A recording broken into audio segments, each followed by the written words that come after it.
Tabi pun, pemirsa Metro TV jangan kemana-mana, sesaat lagi Anda akan menyaksikan program-program lokal Lampung.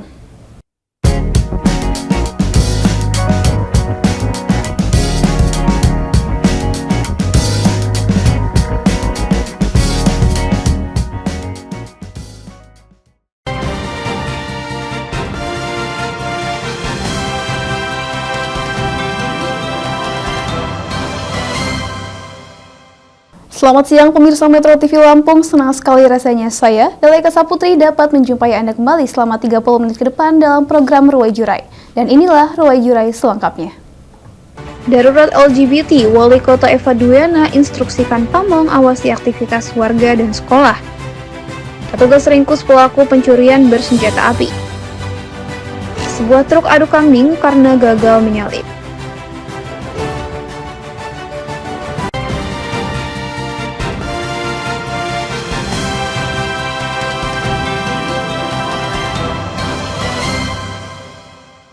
Berita pertama di Ruwai Jurai pemirsa, untuk mencegah maraknya aktivitas LGBT, Wali Kota Bandar Lampung Eva Dwiana menginstruksikan Pamong untuk mengawasi aktivitas warga dan lingkungan sekolah yang mencurigakan demi menjaga kondusivitas sosial.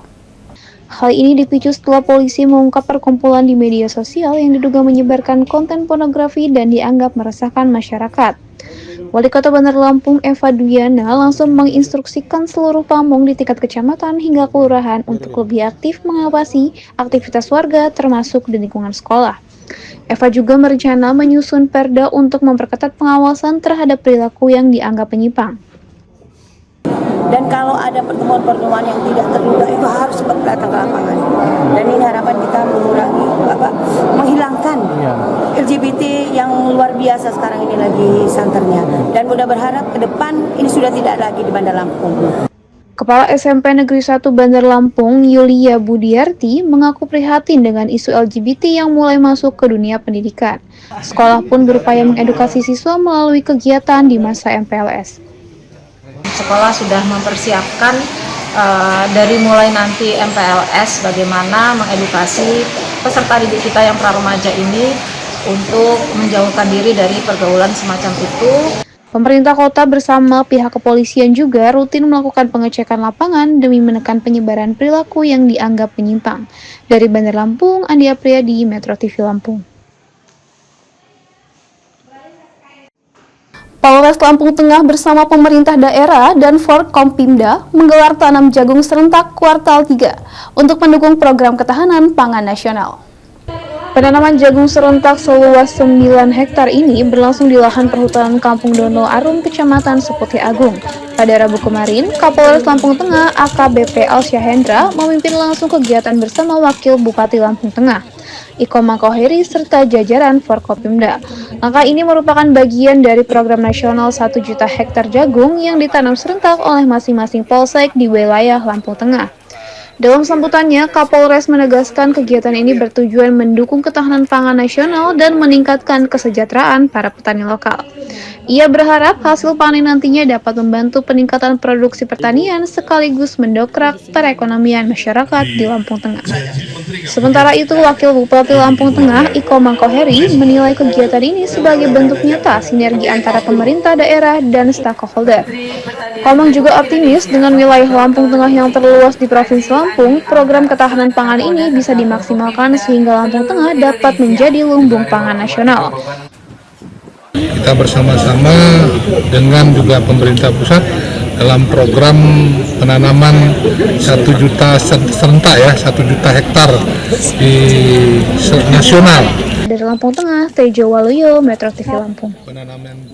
Wujud nyata slogan Polri hadir untuk masyarakat terlihat dari aksi sosial anggota Babin Kamtibmas Polsek Bangunrejo, Polres Lampung Tengah yang memberikan bantuan sembako kepada Nenek Sukinem, penjual jamu keliling yang mengalami kebutaan. Aibda Leonardo Kriswanto, anggota Babin Kamtibmas Polsek Bangunrejo, terus aktif dalam berbagai kegiatan sosial untuk membantu warga yang membutuhkan. Kali ini Pak Babin, sapaan akrab Leonardo, memberikan bantuan sembako kepada Nenek Sukinem di Kecamatan Bangunrejo. Diketahui Nenek Sukinem harus berhenti berjualan jamu keliling karena menderita kebutaan akibat glukoma dan hidup bersama 2 anaknya yang mengalami lumpuh layu. Untuk memenuhi kebutuhan hidup, keluarga ini hanya mengandalkan bantuan dari cucunya dan warga sekitar. Sementara itu, bantuan sosial dari pemerintah hanya BLT dari kampung yang cair setiap 3 bulan sekali. Aibda Leonardo menjelaskan bantuan tersebut adalah bentuk nyata Polri hadir untuk masyarakat, bukan hanya menjaga keamanan, tetapi juga peduli kepada warga yang membutuhkan. Leo pun menambahkan, Nenek Sukinem berharap dapat melihat kembali namun terhalang oleh BPJS non-aktif akibat tunggakan. Ia pun mengajak masyarakat untuk turut membantu. Saya memberikan bantuan berupa beras, kemudian sembako dan sedikit uang tunai kepada Nenek Sukinem pada bulan Januari itu mengalami kebutaan. Dari Lampung Tengah, Tejo Waluyo, Metro TV Lampung. Petugas ringkus pelaku pencurian bersenjata api.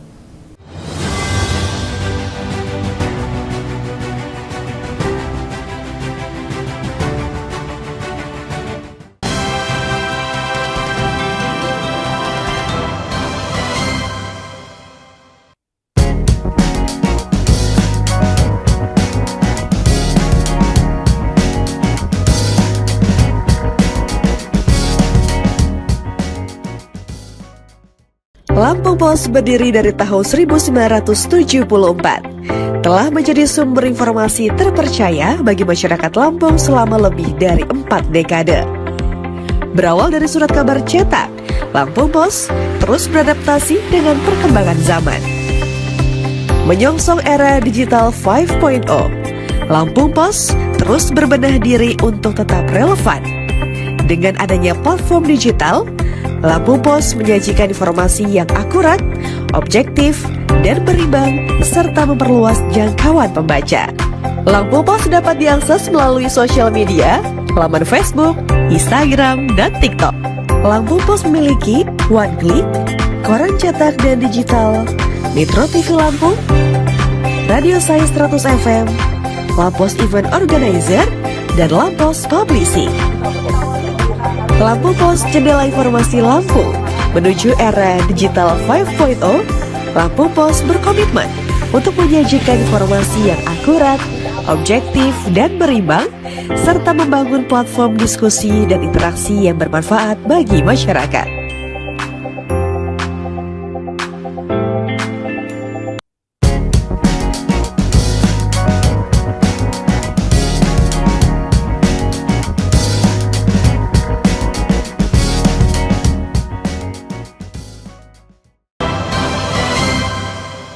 Jajaran Satuan Reserse Polres Tulang Bawang bersama Polsek Penawartama berhasil ringkus 3 pelaku pencurian buah tandan sawit. Dalam aksinya, para pelaku kerap gunakan senjata api rakitan dan tak segan melukai korban. Beginilah suasana penangkapan 3 pelaku pencurian bersenjata di 2 lokasi berbeda di wilayah Tulang Bawang dan Mesuji.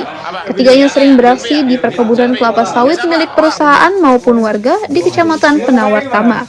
Dalam penangkapan ini, polisi menyita 1 pucuk senjata api rakitan, 2 butir amunisi aktif, serta 1 truk berisi buah tandan sawit hasil curian. 3 pelaku yang dibekuk berinisial FA, AA, dan KS kini telah diamankan di Mapolres Tulang Bawang untuk penyelidikan lebih lanjut. Nah, di mana pada saat kami lakukan upaya penangkapan ini, pelaku memiliki senjata api rakitan beserta dengan amunisinya. Dari Tulang Bawang, Rahman Wijayanto, Metro TV. Sidang Audit Hukum dan Keuangan Yayasan Pendidikan Saburai merupakan pengulangan sengketa yang pernah diputus PN Bekasi dan Mahkamah Agung. Para pihak akan menyampaikan kesimpulan pada 14 Juli 2025 mendatang secara online. Sidang perkara Yayasan Pendidikan Saburai telah melalui proses mulai dari pembukaan sidang, pembacaan permohonan, jawaban termohon, pembuktian, dan akan dilanjutkan dengan penyampaian kesimpulan pada 14 Juli 2025 secara online. Majelis Hakim menjadwalkan putusan perkara ini pada 28 Juli 2025. Kuasa hukum Yayasan Pendidikan Saburai, Holdin, mengatakan permohonan ini merupakan pengulangan sengketa sebelumnya yang telah diputus Pengadilan Negeri Bekasi dan Mahkamah Agung. Menurutnya, permohonan ini sudah ditolak Mahkamah Agung dan seharusnya tidak bisa diajukan kembali. Pihak termohon juga telah menyerahkan bukti hasil audit yayasan dari tahun 2020 hingga 2024.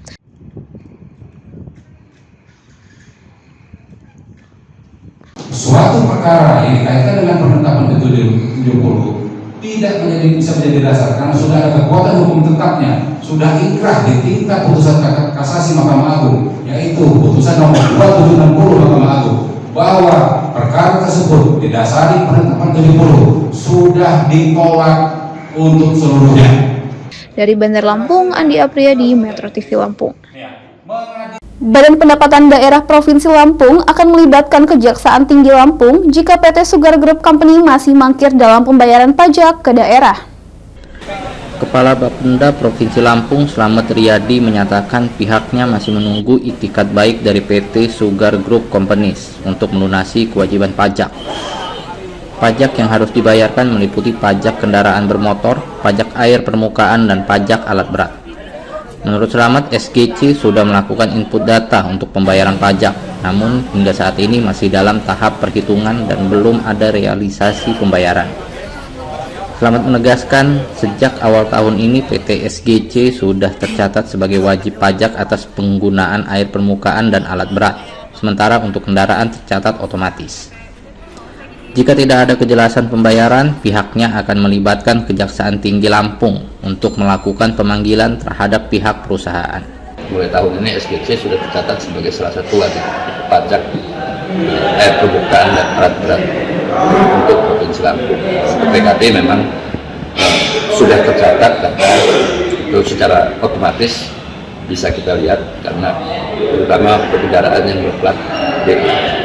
Melalui nota kesepahaman bersama Kejati, Pemprov Lampung akan terus melakukan penagihan pajak dan retribusi yang belum dibayarkan oleh perusahaan. Saat ini Bapenda juga tengah melakukan pendataan terkait potensi pajak air permukaan dan alat berat dari seluruh perusahaan di Provinsi Lampung. Dari Bandar Lampung, Atika Oktaria, Metro TV Lampung. Sebuah truk adu kambing karena gagal menyalip. Tetaplah bersama kami di Ruai Jurai.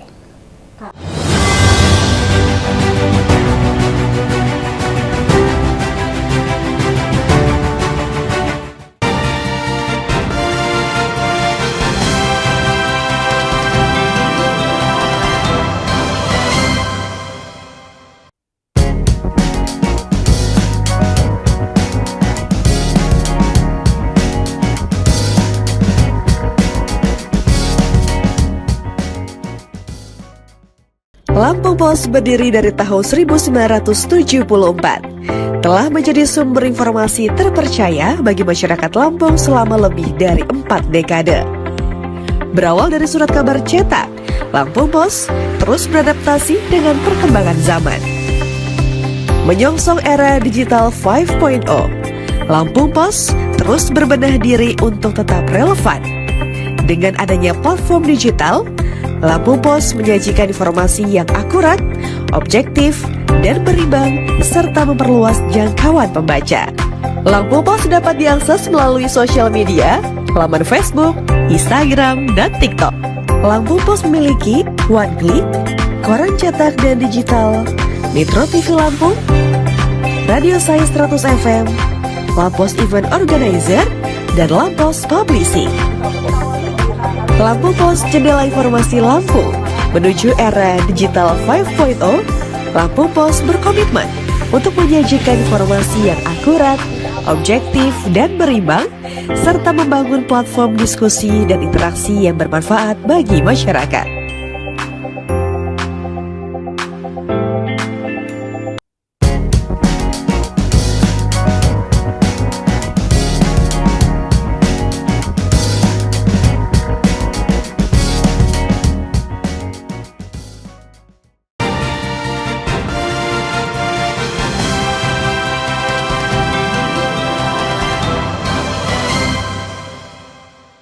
Sebuah truk canter terlibat kecelakaan adu kambing dengan truk fuso di Jalan Lintas Timur, Sumatera, Ruas Moro Seneng, Mesuji.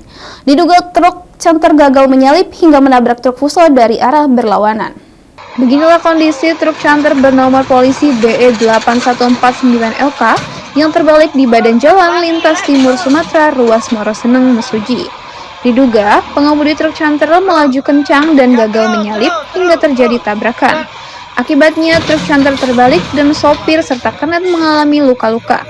Keduanya telah dibawa ke rumah sakit terdekat. Arus lalu lintas sempat tersendat dari dua arah dan kasus kecelakaan saat ini ditangani unit Laka Lantas Polres Mesuji. Berhubungan dengan istilahnya orang tua atau yang lewat mobil kondisi arah dari Lampung ke Palembang ini kecelakaan. Kalau korban jiwa luka-luka ya. Dari Mesuji, Rahman Wijayanto, Metro TV.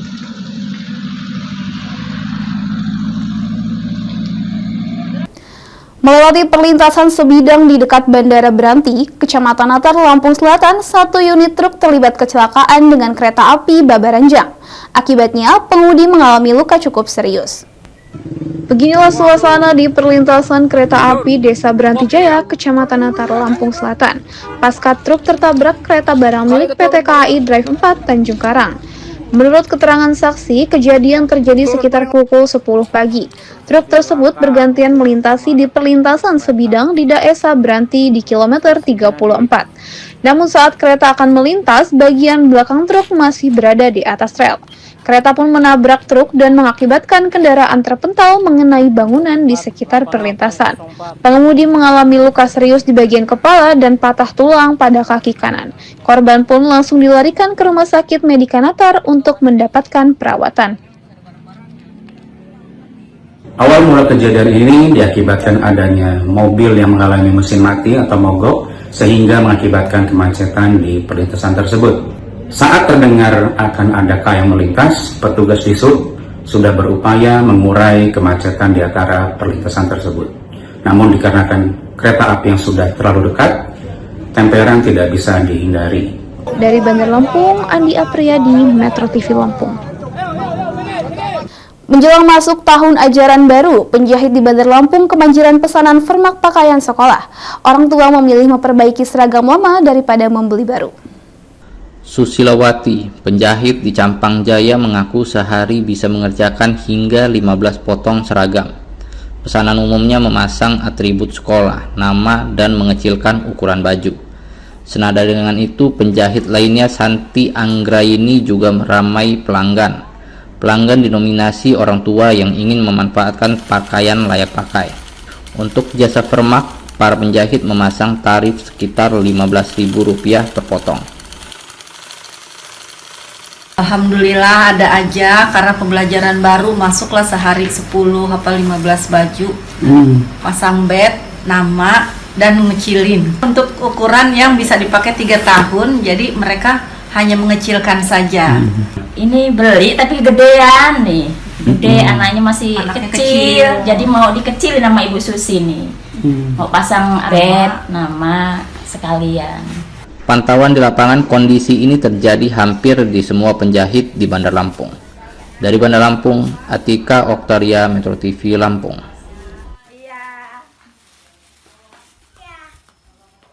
Terima kasih karena Anda telah menyaksikan program Ruwai Jurai hari ini. Saya Delia Kesaputri dan kru yang bertugas pamit undur diri. Salam sehat dan sampai jumpa.